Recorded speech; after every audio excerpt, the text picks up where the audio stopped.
Aman küçük yaştan alışır boy bükmeye.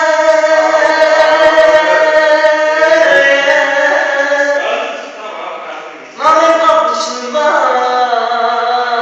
çile çekmeye, çile çekmeye. Aman gözyaşında baktı eller ekmeğe, eller çeken oğlan var. Aman boş var. Aman parası yok kimse bakmaz yüzüne.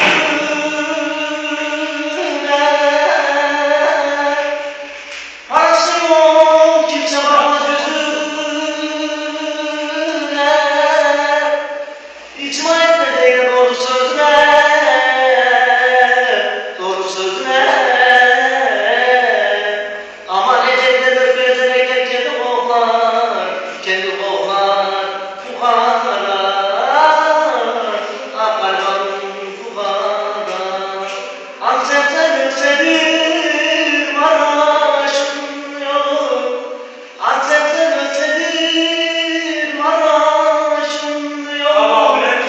Geçmez oldu buradan kardeş yolu.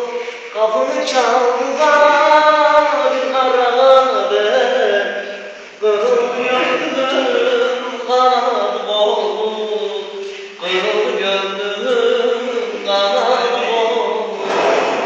Ne oldu kardeş yolu yoldan kaldım. Doluya mı düştün ey daldan kaldım. Bir zaman elimden yaralandım. Hançerim araşım başıma yuttum. Gelecektim diye gözüm yoldaydı. İçimdeki ateş o gün soldaydı.